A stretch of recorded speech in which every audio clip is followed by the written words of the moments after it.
even in church, they said that Stevie will roll up on a lady and be like, I'm going to give you, or I'm going to give you everything that God promised you. Wow, that's fire. Wow. So Stevie does not care about vision at all, okay? Yeah. At all. And he was young doing that. That's okay? baller. And you're like, okay, Stevie. Okay. All right, Stevie. Wow. Good for him. Yeah. So yeah, always with the ladies. Now he has 9 children. I believe his youngest is around like 5 or 6 years old. But Stevie's very strong still. He's got them up on his shoulder carrying them. They're like 6 or 7. I mean, he's only 67. He's actually not that old. Like when I think about like my mom and stuff like that, it's just like she's very vital. Like, you know what I mean? It would be like putting her in the coffin right now. Thinking like, oh, how can Stevie do it? But anyway, he loves the ladies and he loves the relationships. And I just had to segue, you know, because we did remind you, we will be making some type of fun. This is true. Yes. We are the maniacs of music. So we're coming into the 80s. Not too, I mean, the 80s were a really big time. So Stevie's getting into Grammy Halls of Fame. He's in the R&B Hall of Fame as well, I believe. Not rock and roll, but Grammy. And there's another one. There's 3 of them, 3 Hall of Fames that he's in. And so pretty much after this 80s period, you know, he's pretty much becoming Victory lap. Yeah, exactly. Exactly. So it's like everybody knows Stevie's great. So now it's just basically paying you your honors, giving you your dues, telling you how great you were. And then now people start sampling Stevie, right? Because, you know, hip hop's coming out. Right. And people start sampling him, and he's been sampled before, but one of his hugest samples comes from Coolio, the rapper, and this is Stevie's version is Pastime Paradise. And Coolio's version is Gangsta's Paradise. Now, we actually reacted to this song, so go look for it too. Listen, we were so disappointed in the sample. But I haven't totally changed my mind, but after looking at the interview last night, I have a different take on this. Yeah, okay, so what we said in the reaction, we were like, wow, like, this sample was like, he sampled, like, the entire song. like, even, like, the hook, like pretty much everything. We were like, damn, like, I thought he was a little more original than that, but I guess not. But Stevie was cool with it. Stevie was cool with it, and the performance was really cool. So it was like they show the interview with Coolio, and he said he walks into the studio, the producer's producing, and the beat's flying all over the air. And Coolio's like, oh my God, what is that? And the producer's like, oh, is there something I'm working on? And Coolio's like, that's mine. He was like, who is that? And he was like, it's Stevie Wonder. He was like, Stevie, I never heard this. I guess Coolio's from the same kind of school that I am, where it's like you just know 80s Stevie and you don't know. And if you do know 70s Stevie, it's popular songs. It's not something like Pastime or anything. Exactly, Pastime Paradise. So, you know, Coolio's like, I don't care how much money you want for it. It's mine. I'm going to take it. So then he does it, and then they perform it.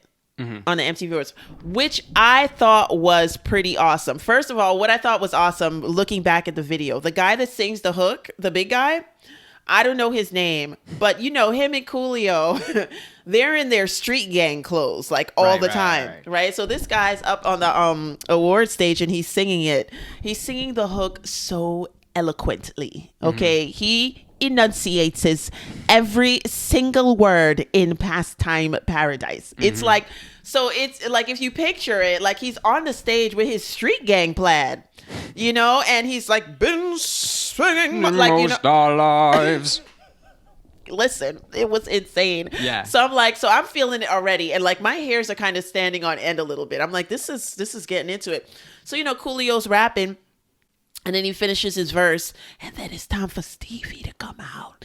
And the whole audience doesn't know Stevie's coming out. Yeah, that's so crazy. So they got the choir, and the little boys are walking Stevie out. They kind of got a little bop. And Stevie's singing as he's coming to the front of the stage, and it's awesome. Oh, my God. It's so great. And I was like, now I like it. Now that I can see Stevie down with it, I'm totally for it. Yeah, now it has the Stevie stamp of approval. Yeah. Which means it has the sad stamp of approval. True. So, yeah, and that was like the biggest selling song in 96 in the world. I think. That's insane. Yeah. He does a lot of international. We're skipping all over the place. I want to skip back to the Woman in Red movie.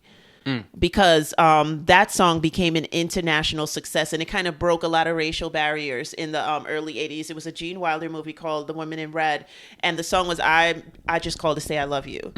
And that song hit everybody all over the planet, and everybody loved that song after. And once again, Stevie was like one of the first to do something like that, you know. So, but yeah, back to the 90s. Yeah, I mean, he's just so prolific. And then once you get to, you get to the 90s, it's like, at a certain point, it's like, what else do you have to accomplish? You know what I mean? More children. No. You've won so many Grammys. You've had hundreds of hit singles. Yep. It's like, nobody expects you to do anything else. Yeah. Like, you could retire and not make a single other song, and you will forever be known as a legend. As a legend. Like, I went into Stevie Wonder's lifestyle like last night. I was like, because it's like I just want to know more and more about him. And he's a regular guy in these terms. So like the cars, they said what cars he has. He's got a Rolls.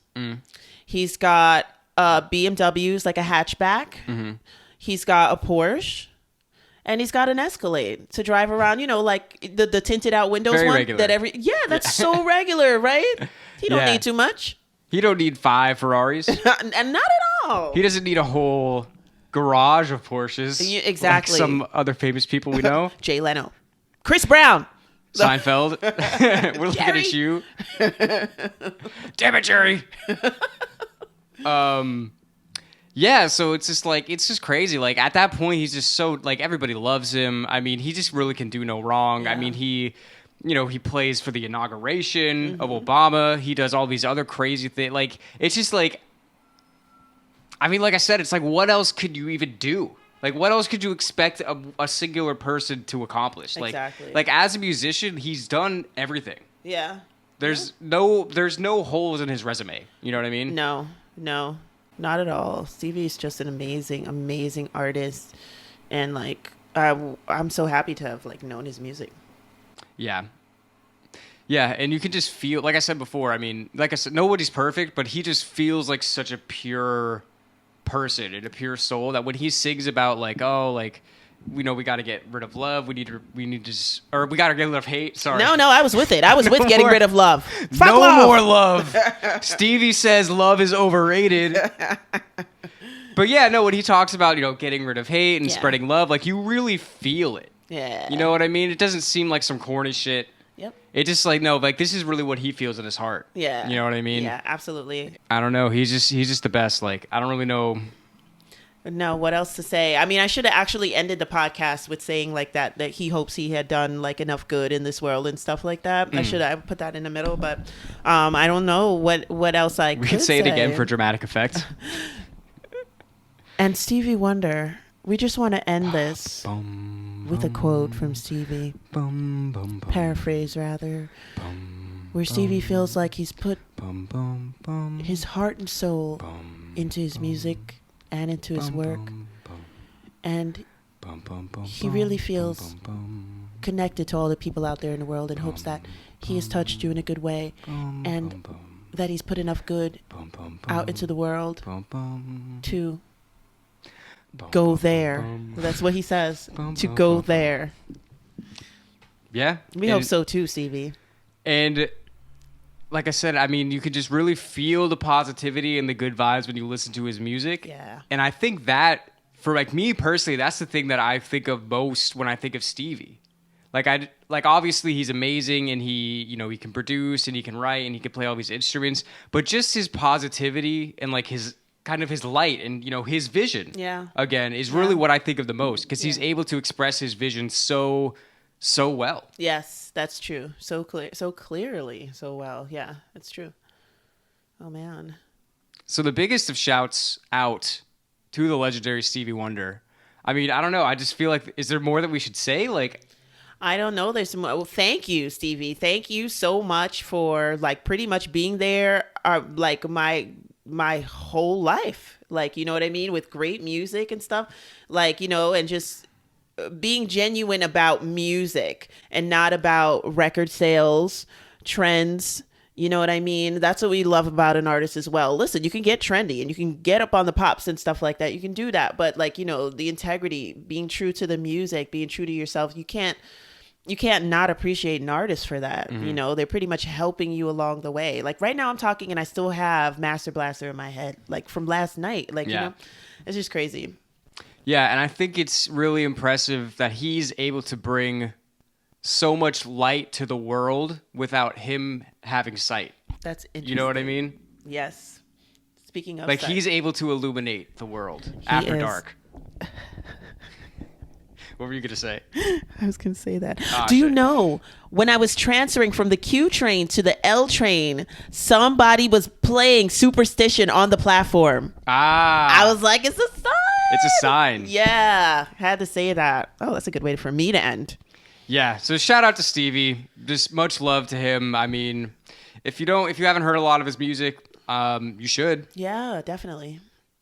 And we'll leave it with that. Like anything else that you think we missed, anything that you think, we should have covered, definitely tell us in the comments. Leave a review if you're listening, all that good stuff.